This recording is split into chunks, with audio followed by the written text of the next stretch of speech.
regardez-moi ça, une vidéo informative sur la transidentité. Trop bien. Qu'est-ce que t'as eu? Y'a pas de toilette ton genré, on m'a mégenré, à la boulangerie on m'a mégenré, c'est trop dur la vie. Ok, va falloir reprendre depuis le début là. Alors le contexte, il va parler d'une étude danoise sur le taux de suicide des personnes transgenres qui est plus élevé que la moyenne. Et c'est une statistique terrible, on devrait tout faire pour la réduire. Voyons voir ce que lui, il a à dire sur le sujet donc. Mais il y a 8 fois plus de gens qui mettent fin à leur jour parmi les personnes trans que les autres. C'est-à-dire que, ironiquement, t'es plus en sécurité en ne faisant pas ta transition. Et ça, les gens, ils sont pas prêts avec cet argument. Ah oui, effectivement, j'étais pas prêt là. Alors non, la transition, ça ne fait pas ça. On verra même plus tard que c'est entièrement positif. Mais avant ça, être transgenre, ça touche, subtil, attention, au genre, à l'identité. Parler de transition ici, ça n'a juste aucun sens. Parce que l'étude compte des trans non transitionnés. Donc je pense que ce n'est pas trop demandé que de connaître la définition du mot transgenre quand tu vas déblatérer sur ce type de sujet.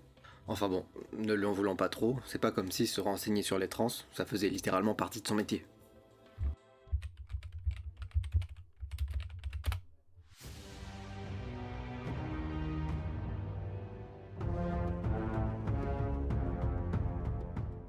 Bon, on se retient, ça fait 10 secondes qu'il parle, on va dire qu'il est de bonne foi.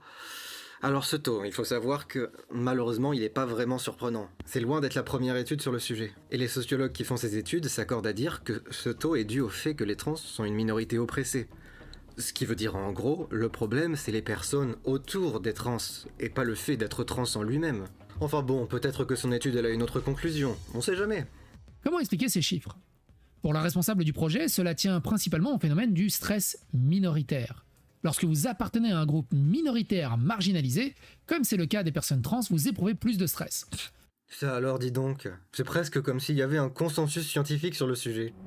Évoquant des situations difficiles, comme le choix des toilettes publiques à utiliser. Pète ta solution difficile, hein. Ouais, t'as un mec qui a connu les casques bleus, des horreurs de la guerre et tout, et qui se retrouve face à un mec qui dit ah, si ma vie est trop difficile, qu'est-ce que t'as eu? Y'a pas de toilette ton genré, on m'a mégenré, à la boulangerie on m'a mégenré, c'est trop dur la vie. What the fuck?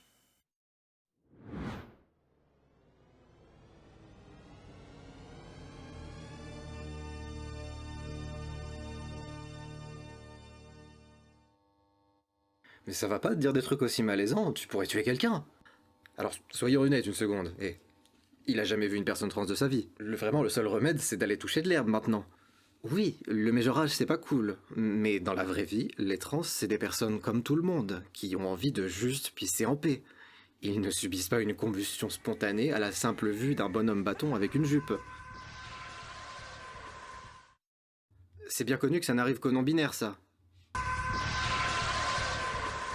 Puis bon, on n'est plus à ça près, mais il y a 30 secondes, il lisait que les trans subissent des crimes haineux. C'est autre chose que des mégenrages, des crimes haineux. Mais bon, apparemment, lui aussi il a fait un AVC entre-temps, je sais pas. Et une autre situation difficile, au hasard, un neuneu qui répand la désinformation à ton sujet, à des milliers de personnes. Moi, je peux en parler. Moi, je suis dans un groupe de minoritaires marginalisés. Alors, je suis pas trans, mais je fais partie d'un groupe minoritaire marginalisé, c'est-à-dire dans la guerre de Yougoslavie. Tous sont des victimes et des héros, sauf les Serbes qui sont les grands méchants de la guerre de Yougoslavie, de la guerre des Balkans. Vraiment, on est diabolisé par tout ça. Et à cause de ça, l'équipe de Serbie n'est jamais dans les jeux FIFA. Donc oui, j'éprouve ce stress minoritaire, je sais ce que c'est d'être dans une minorité marginalisée. C'est pas facile tous les jours, mais ça peut aussi en faire une force, hein, tout simplement. Paye ta situation difficile. Et oui, mais c'est pareil pour les trans. Oui, ils peuvent en faire une force. Et oui, ils le font. Mais il est vraiment à ça de se rendre compte que les trans, c'est des humains comme lui. Déjà, ils demandent à ce qu'on respecte leur genre, sachant qu'eux-mêmes ne respectent pas leur propre nature de base. Et c'est ce qui est assez fou aussi de ce côté-là. Ah bah oui, si c'est pas naturel. Bébé fait son premier sophisme, c'est vraiment trop mignon. Prochaine étape, les jus détox et les huiles essentielles. Donc pour éviter le suicide, il faut pas transgenrer, il faut pas faire de transition. T'as moins de chances de faire un game over si tu ne transitionnes pas. Non, c'est pas ça qu'elle dit l'étude. Elle ne parle toujours pas de transition. Toi, tu sais toujours pas de quoi tu parles. Ce qu'il suggère en disant leur faire accepter leur nature, les aider à s'en sortir, ça a déjà été essayé. Ça s'appelle la thérapie de conversion. Et combien de personnes ont réussi à changer d'identité de genre grâce à ça? Aucune. Ça n'a jamais fonctionné. La seule et unique chose que ces thérapies ont pu accomplir, c'est de créer des traumatismes.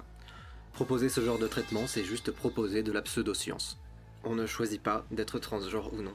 Enfin bon, après, peut-être que c'est la meilleure étude qu'il a pu trouver sur le sujet, et que les études là-dessus, ça n'existe pas vraiment.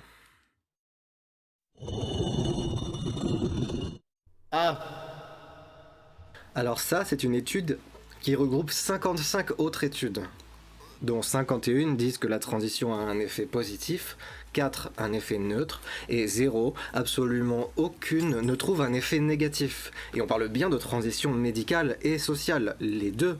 C'était quand même pas si compliqué que ça à trouver. Et attention, je vais expliquer la médecine vite fait, ça va être subtil. Si ça ne fait pas le but voulu et que ça traumatise, on arrête de le faire. Si ça fait le but voulu et que ça augmente la qualité de vie, on le fait. C'est marrant quand l'identité des trans est respectée, qu'ils sont soutenus par leur entourage, et j'entends par là autant qu'un mec cis est soutenu dans son identité de mec cis, leur taux de suicide redescend sensiblement à la moyenne normale. Quand tu laisses quelqu'un vivre sa vie comme il l'entend sans lui mettre des bâtons dans les roues, il a une vie normale. C'est fabuleux, non ?